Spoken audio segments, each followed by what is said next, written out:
সাংবাদিক বাপি রায়ের উপর দুদিন আগে আগরতলা গণরাজ চৌমুহনী পেট্রোল পাম্পের সামনে 5 জন যুবক সামান্য বিষয় নিয়ে অতর্কিত হামলা সংঘটিত করে এবং আগরতলা পূর্ব থানায় এই বিষয়ে একটি মামলা করেন সাংবাদিক বাপি রায়। পূর্ব থানার পুলিশ সাংবাদিকের উপর যেই 5 জন যুবক আক্রমণ সংঘটিত করেছে তাদেরকে আটক করে থানায় নিয়ে আসে এবং আজ তাদেরকে কোর্টে তোলা হবে বলে জানান পূর্ব থানার ওসি সঞ্জিত সেন। সবাইকে স্বাগত আমাদের থানাতে। অ্যাকচুয়ালি আপনারা অনেকেই জানেন আমাদের ত্রিপুরারি বনমালীপুরের ত্রিপুরা টুডের এডিটর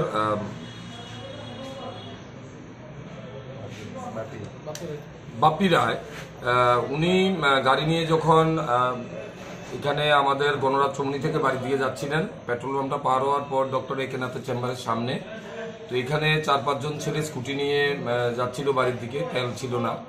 তখন তাদের মধ্যে দুনো পার্টির মধ্যে কিছু হট অল্টারকেশন হয়েছে। তখন ওই 5 জন ছেলে মিলে বাপিবাবুকে অ্যাসাল্ট করেছে, ওনার মাথায় আঘাত করেছে। তো উনি ব্লিডিং ইঞ্জুরি হয়েছেন, উনি সাথে সাথে জীবিতে চিকিৎসা করিয়েছেন। তো চিকিৎসা করার পর উনি আমাদের এখানে এসেছেন। আজকে প্রথমে জানিয়ে গেছিল 10 তারিখ রাত্রেবেলায়, তো আজকে উনি একটা রিটেন কমপ্লেন দিয়েছেন আমাদের কাছে আননোন অপরিচিত 5 জন অপরিচিত যুবকের বিরুদ্ধে, তাদের বিরুদ্ধে পদক্ষেপ গ্রহণ করার জন্য। তো অ্যাকচুয়ালি উনি পরশুদিন যখন আমাদের জানিয়েছেন, তখনই আমরা যে জায়গাতে ঘটনা হয়েছে সেখানে আশপাশ এলাকাতে আমরা সিসিটিভিগুলো কভার করি, এগুলার ফুটেজ কালেকশন করি। এখানে একটা স্কুটি ছিল যেটার নাম্বার ছিল না।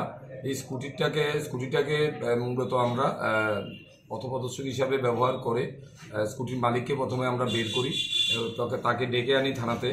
কালকে রাত্রেবেলা তাকে জিজ্ঞাসাবাদ করার পর তার সাথে যারা ছিল তাদেরও আমরা তুলে আনি। সকালে একজন বাকি ছিল, মেন যে প্রিন্সিপাল একুশ, তাকেও আমরা তুলে আনি।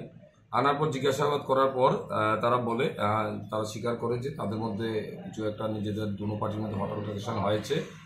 তখন তাদের মধ্যে থেকে একজন অত্রজিৎ দাস, তার হাতে একটা স্কুটির চাবি ছিল, এই চাবিটা দিয়েই বাপিবাবুর মাথায় আঘাত করে এবং উনি গুরুতর জখমপ্রাপ্ত হয় এবং ব্লিডিং ইঞ্জুরি হয়। তখন ওনাকে জীবিতে নেওয়া হয়েছে। তো আজকে আমরা তাদের 5 জনের বিরুদ্ধে আমরা একটা এফআইআর নিয়েছি থানাতে। তাদের নামগুলি হলো টিটন দেব, অত্রজিৎ দাস, দীপঙ্কর গুহ, সাগর দেব এবং জীবন সরকার। তারা সবাই আজকে আমরা তাদের কোর্টে প্রেরণ করে মেডিকেল করানো হয়েছে। এখন তাদের কোর্টে আমরা পাঠিয়ে দেব। তাদের বয়সগুলো কিরকম? তাদের বয়সগুলি মেনলি 18 থেকে 21 বছর 4 জন, আরেকজন 32 বছর। বাড়ি সবাই 79 টিলা জিবি এলাকার লোক।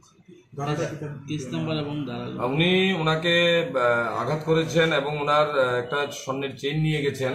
এখানে আমরা উনি বলেছেন উনি গাড়ি নিয়ে যাওয়ার সময় ওনাকে রাস্তায় আটকে ওনাকে অ্যাসাল্ট করেছে। তখন ওনাকে আটকানোর ব্যাপারে 341, 325, 384, 34 ধারাতে আমরা একটা মামলা নিয়েছি। কি বিষয়ে ওনাকে আঘাত করেছে জানতে পেরেছি? না, এটা মূলত তাদের দুজনের মধ্যে কথা কাটাকাটি নিয়েই রাস্তা। অ্যাকচুয়ালি বাপিবাবুকে আমরা জিজ্ঞেস করেছি, উনি বলছিল যে তারা রাস্তায় দাঁড়িয়ে কথা বলছিল, রাস্তা দিচ্ছিল না। রাস্তা দেওয়ার জন্য উনি বলাতেই ওনার সাথে তাদের দুজনের মধ্যে মূলত হট অল্টারকেশন হয়েছে। তখন বাপিবাবু গাড়ি সাইড করে গাড়ি থেকে নেমে আসে, তখন দুজনের মধ্যে হাতাহাতি হয়। তখন তাদের মধ্যে যে অত্রজিৎ, তার হাতে একটা চাবি ছিল, চাবিটা দিয়ে ওনার মাথায় যখন আঘাত করে তখন উনি গুরুতর জখমপ্রাপ্ত। এই কেসে কি আরো কারোর নাম রয়েছে?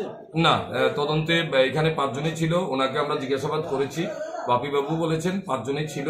2টো স্কুটি ছিল, 2টো স্কুটি আমরা সিজ করেছি এবং 5 জনকে আমরা অ্যারেস্ট করেছি। তারা বাড়ি সবাই 79 রিপোর্ট জনদর্পণ।